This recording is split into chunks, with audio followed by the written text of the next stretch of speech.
السلام علیکم دوستو، بہت سے لوگ مسرتوں سے اس لیے محروم رہتے ہیں کہ وہ احساس کمتری میں مبتلا ہیں۔ کیا اس کمتری کے احساس کا سبب یہ ہے کہ ان کی ذات میں واقعی کوئی خامی یا کمزوری ہے؟ لوگ احساس کمتری میں اس وقت مبتلا ہوتے ہیں جب ان کا ذاتی رویہ یا طرز عمل زندگی کے تجربات کے برخلاف ثابت ہوتا ہے۔ دوستو، سمجھدار لوگ اس بات پر رنجیدہ نہیں ہوتے کہ وہ آئنسٹائن، ایڈلسن کیوں نہیں بن سکے۔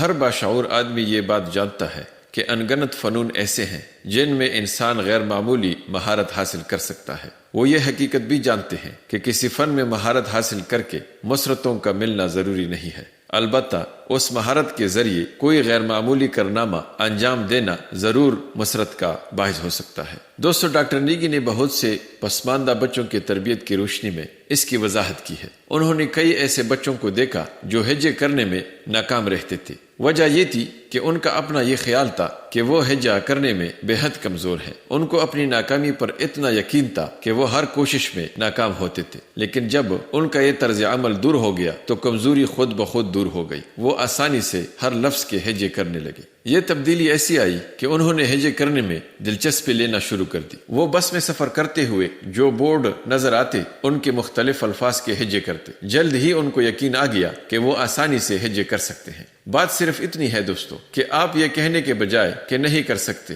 اس بات کو تسلیم کر لیں کہ آپ نے کوشش ہی نہیں کی۔ بعض لوگ شکست سے اتنے خائف ہوتے ہیں کہ مقابلے میں شرکت ہی نہیں کرتے۔ وہ تفریحاً بھی مقابلے میں حصہ لینے کو تیار نہیں ہوتے، لیکن جو لوگ خود اعتمادی کے ساتھ کوشش کرتے ہیں وہ کامیاب بھی ہو جاتے ہیں۔ دوستو، جب بھی کوئی کہے کہ یہ کام آپ نہیں کر سکتے، یہ آپ کے بس کی بات نہیں، تو ہرگز اس پر یقین نہ کریں۔ وہ شخص آپ کا دشمن ہے۔ اس سے بحث کر کے وقت ضائع کرنے کی ضرورت نہیں، کیونکہ یہی کامیابی حاصل کرنے کا پہلا نسخہ ہے دوستو۔